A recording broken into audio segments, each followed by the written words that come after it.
بسم اللہ الرحمن الرحیم۔ السلام علیکم ورحمۃ اللہ وبرکاتہ۔ حضرت ابو ہریرہ رضی اللہ تعالیٰ عنہ سے روایت ہے کہ رسول اللہ صلی اللہ علیہ وآلہ وسلم نے ارشاد فرمایا، جب کوئی آدمی مجھ پر سلام بھیجتا ہے تو اللہ تعالیٰ میری روح مجھ پر لوٹاتا ہے حتیٰ کہ میں اس کے سلام کا جواب دیتا ہوں۔ جی تو ناظرین، ویڈیو ہم سٹارٹ کرتے ہیں۔ ویڈیو شروع کرنے سے پہلے میں بتاتا چلوں کہ اگر آپ ہمارے چینل احمد وظیفہ پر نیو ہیں تو برائے مہربانی ہمارے چینل کو لازمی سبسکرائب کریں اور ویڈیو پر ایک چھوٹا سا لائک بھی لازمی کریں، اس سے ہماری حوصلہ افزائی ہوتی ہے۔ چلتے ہیں ویڈیو کی جانب۔ ہمارا جو ویڈیو کا ٹاپک ہے وہ ہے بے حساب رزق کے اصول کا وظیفہ۔ ناظرین، آج ہم آپ کو ایسا مجرب اور مستند وظیفہ بتائیں گے جو شب برات کی رات یہ وظیفہ کیا جاتا ہے تو وظیفہ کرنے پر اللہ پاک رزق کی بارش کرتا ہے۔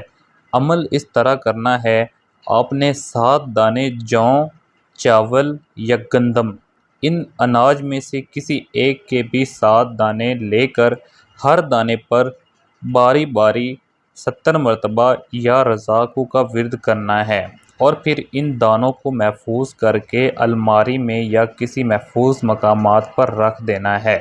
یہ عمل آپ عام دنوں میں بھی کر سکتے ہیں، لازمی نہیں کہ آپ شب برات میں ہی کریں، لیکن شب برات کی رات وہ رات ہوتی ہے جب اللہ پاک اپنے فرشتوں کو پورے اگلے سال کا حساب کتاب مرتب کرنے کی ہدایات دیتا ہے، جس میں رزق، زندگی اور موت وغیرہ شامل ہیں۔ آپ شب برات کی رات یہ عمل کر کے دیکھیں، انشاءاللہ تعالی اللہ کی رحمت اور پورا سال رزق کی بارش ہوگی اور آپ پورا سال تنگ دستی سے بچے رہیں گے۔ اگر ہماری یہ چھوٹی سی ویڈیو آپ کو پسند آئی ہو، برائے مہربانی ہمارے چینل کو لازمی سبسکرائب کریں اور ویڈیو پر ایک چھوٹا سا لائک بھی لازمی کریں اور اپنی رائے ہمیں کمنٹ سیکشن میں ضرور دیں۔ جزاک اللہ خیرہ۔ ملتے ہیں ایک نئی ویڈیو کے ساتھ، تب تک کے لیے اللہ حافظ۔